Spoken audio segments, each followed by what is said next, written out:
Now, by way of drawing some conclusions about these ideas of where we get our moral intuitions, again, the first section of the book talks about how intuition leads our reasoning. And so this is why it's so difficult for us to agree in conversation, because we're really just, we're driven by our intuition, and any sort of reasoning coming from the outside isn't very helpful. The only way that our intuition, I should say the best way and the most effective way that our intuition can actually be guided, is by interactions with other people. This is sort of the groupish part of the groupish part. But in terms of just having a dialogue, this is why debates don't ever convince somebody else, right? Because we're not actually driven by our reasoning. We're driven by those intuitions first. And so those intuitions have to be swayed by something else, specifically human interaction. And then as far as the second part, those 6 dimensions of moral foundations, it's very interesting when you notice that liberals only operate on 3, whereas conservatives operate on all 6. Now, it is true that liberals, in terms of the care and the fairness factors, they emphasize those a lot more. So that's kind of where the rub comes in between liberals and conservatives, where conservatives rather emphasize the loyalty, authority, and sanctity a lot more. And specifically the sanctity part is often what's attributed to religion, and that's where this plays into the matter of religion as well.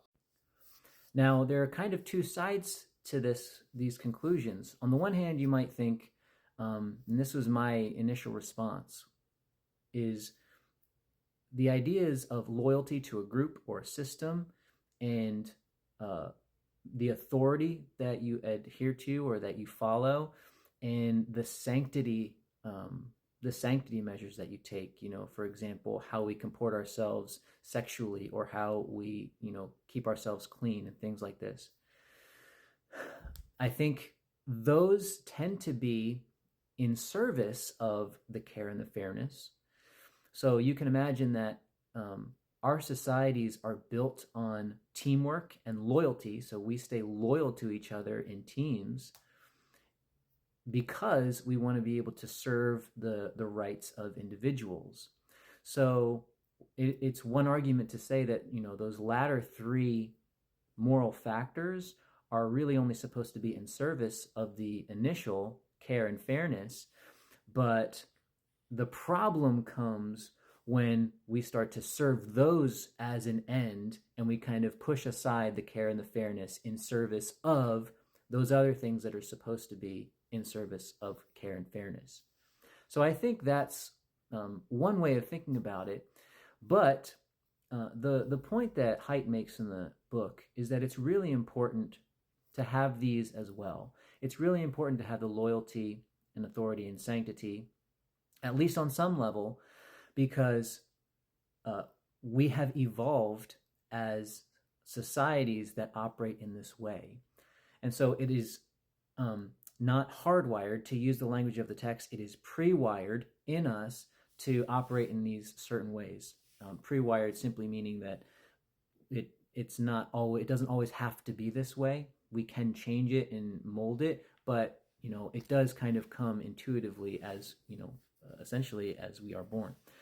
But being loyal to a community, finding an authority figure to follow, and following these guidelines of sanctity, which largely come from the need to stay healthy, right? To avoid parasites and things like this.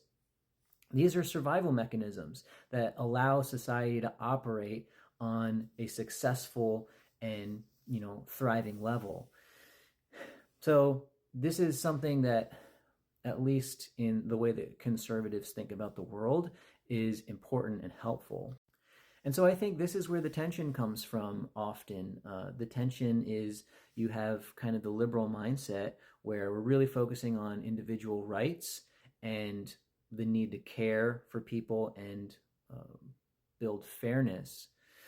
But the reality is that because of the way that our societies have evolved and the way that we know societies flourish depend upon things like community teamwork and having these sort of moral guidelines around things like loyalty, authority, and sanctity.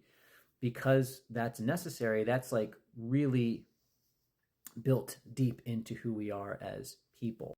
Now, a really important thing for this is the question of, can humans live in society, some sort of, utopian society where we're all caring for each other? And unfortunately, what humanity has demonstrated is that for whatever reason, we can't do that. And philosophers have discussed this in various ways. You've got the idea of Plato, right, who talks about the ring of Gyges, which, is a way of describing how if nobody is going to see what you're doing, or if you feel like no one is ever going to know the choices that you're making, you're going to just do selfish things, and you're going to make, quote, unethical decisions. And that's largely how society plays out if there's no kind of ultimate guideline keeping us in check. And the argument made in the text is that this is largely why socialism doesn't work, at least not the, just strictest definition of socialism, because if we just let things play out as humans would play them out, it's ultimately going to be abused and corrupted. And so we need these sort of ultimate guidelines to keep us all in place. We need these rules to follow in order for everybody to do what is expected of them, because it is this sort of reputation that we have when we know that others are seeing our actions and seeing what we're doing, that keeps us all in place and keeps us sacrificing for the other. And so this is a really, really important thing. You notice when it comes to sacrificing for other people on an individual basis, this doesn't necessarily happen as much. However, what happens a lot more is if you are asked to sacrifice for the sake of a group. So if people are loyal to a team of some sort, they will sacrifice a lot more for the sake of that group or community. And so this is actually where we see altruism at play most often. We see it in terms of how an individual responds or makes decisions based on the sake of their community or society, or something that they're ultimately loyal to. Now, what I'll say in terms of the conclusions that Haidt came to, and he discussed this briefly at the end of the book, are we have to at least be aware of these things. We have to at least be aware of how it is that others from the other side of the aisle, so to speak, how they think and what their foundations are. And we can use this to have a better conversation. We can use this to have a better dialogue, and we shouldn't be demonizing each other. We shouldn't be thinking in terms of Manichaeism, where it's good versus evil. We need to be thinking in terms of the people that disagree with me simply have a different moral foundation. Now, as I reflect on this personally, it seems like the trick between liberals and conservatives in particular is the liberals have a sense of these individual rights, and they want to seek and act upon these individual rights. But the argument from the conservatives is that while that may be good or well-intentioned, it's not helpful ultimately. So there are examples of political policies that are meant to play in favor of individual rights, but then on a grander scale, it emerges in a negative way. And so this is where we need to have more discussion and dialogue, because the question then is, well, are we able to act towards, working towards more individual rights in a way that is good for society?